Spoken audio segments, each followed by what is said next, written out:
हिमाचल विधानसभा शीतकालीन सत्र का आज तीसरा दिन था और भ्रष्टाचार के मुद्दे पर बीते 2 दिनों भी हंगामा देखने को मिला। हंगामे भरा सदन रहा। विधानसभा में बेरोजगारी का मुद्दा गूंजा। नौकरियों के वादे को लेकर विपक्ष ने सुक्खू सरकार को जमकर घेरा। सदन में हिमाचल प्रदेश संशोधन विधेयक पारित हुआ है। साथ ही लोक सेवकों की गिरफ्तारी से पहले सरकार की परमिशन लेनी होगी। तो आज भी हंगामा देखने को मिला। बीते 2 दिन भी हंगामे भरा सदन रहा था। बीते 2 दिन भ्रष्टाचार के मुद्दे को लेकर चर्चा हुई थी, हंगामा हुआ था और आज बेरोजगारी का मुद्दा खूब गूंजा और विपक्ष की ओर से सुक्खू सरकार को घेरा गया।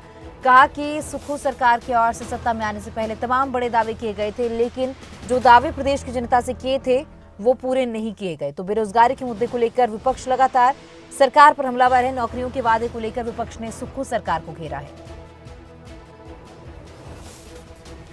तो सदन में हिमाचल प्रदेश संशोधन विधेयक वो भी पारित किया गया। लोक सेवकों की गिरफ्तारी से पहले सरकार की परमिशन लेनी होगी। तो इन तमाम मुद्दों को लेकर आज चर्चा हुई और आज भी हंगामा देखने को मिला।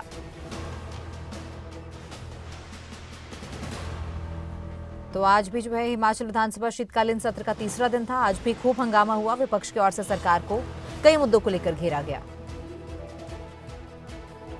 बेसहारा बच्चों का सहारा, मुख्यमंत्री सुख आश्रय योजना। माता पिता के स्नेह से मरहूम, भविष्य की चिंताओं से अनजान, मासूमियत से भरे 6000 अनाथ बच्चों को चिल्ड्रन ऑफ द स्टेट के रूप में अपनाकर प्रदेश सरकार रख रही है उनका ख्याल। मैं शपथ लेने के बाद उस व्यवस्था को परिवर्तित किया, उस जगह गया जहां बालिका आश्रम था। उन बेटियों के पास मैं गया जिन बेटियों ने अपनी मां को खोया, अपने पिता को खोया।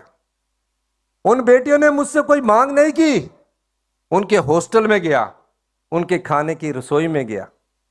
आकर मैंने पहला निर्देश ये दिया कि हमें अपनी संपदा का कुछ भाग, जो बच्चे अपनी मां को खो चुके, अपने पिता को खो चुके हैं, उन्हें भी देना है। और उन्हें हिमाचल प्रदेश ने हिंदुस्तान का पहला ऐसा कानून बनाया, उन्हें चिल्ड्रन ऑफ द स्टेट का दर्जा दिया। यह संवेदनशीलता सरकार की थी।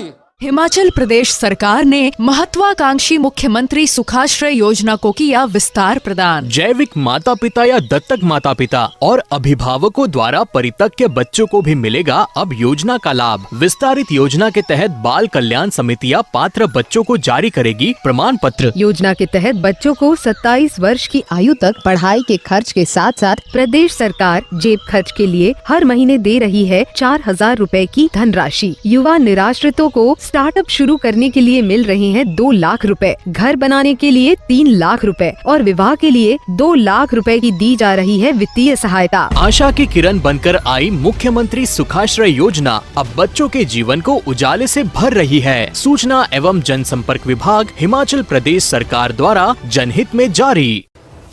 माननीय अध्यक्ष महोदय, मैं भी आपको बधाई देता हूँ। एक नया इनिशिएटिव जो हिमाचल प्रदेश की विधानसभा में आपने शुरू किया है और जिसके लिए लंबे समय से चर्चा होती रहती थी, बात होती रहती थी, लेकिन ये शुरुआत नहीं हो पाई थी। उसके लिए मैं आपको बधाई देना चाहूँगा।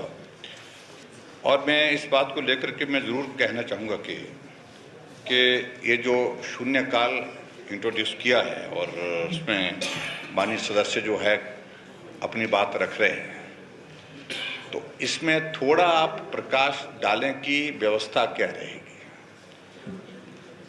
ये पूरे 1 घंटे तक इसका चलेगा, आधा घंटा चलेगा और उसमें मैक्सिमम कितने लोग बोल सकते हैं, ये उस समय को निर्धारित किए, उसमें जितने बोल दिए उतने ही बोलेंगे, उससे ज़्यादा नहीं बोल पाएंगे। और इसके अलावा जो यहाँ पर शून्यकाल के दौरान जो विषय उठाए जाएंगे, क्या तुरंत जो है विभाग के मंत्री उनका उस पर रिस्पॉन्ड करने के लिए कुछ व्यवस्था इस तरह से हो सकती है। अन्यथा मुझे लगता है कि वो बात सिर्फ कम्युनिकेट एक तरफ से हो पाएगी, लेकिन उसके बाद में उसका जवाब हो सकता है कैजुअल तरीके से आए, गंभीरता उसमें ना रहे। अच्छा तो यही होगा, स्वस्थ यही परंपरा के मुताबिक होगा कि अगर मिनिस्टर इंचार्ज को भी उस बारे में इंफॉर्मेशन जाए और डिपार्टमेंट उस बारे में जो जानकारी यहाँ पर उपलब्ध करा सकते हैं उस शॉर्ट पीरियड में, शॉर्ट नोटिस में, तो वो यही इसी सदन में ही उसको जो है उपलब्ध कराया जाए, तो उसका एक मुझे लगता कि एक अच्छा रहेगा। तो इसलिए सारी चीज़ों को लेकर के धीरे धीरे इसकी आदत अब आने वाले समय में पड़ेगी। सब लोगों को, सभी सम्मानित सदस्यों को, उनको एक अपॉर्चुनिटी मिलेगी, लेकिन इसकी व्यवस्था से संबंधित कुछ चीज़ें स्पष्ट हो जाएं, सभी सदस्यों को लिखित रूप से भी आ जाएं, और लिखित होने के साथ साथ में आप अगर मौखिक रूप से भी अगर कोई जानकारी देना चाहते हैं तो मैं चाह रहा हूँ कि जानकारी उसमें मिलनी चाहिए।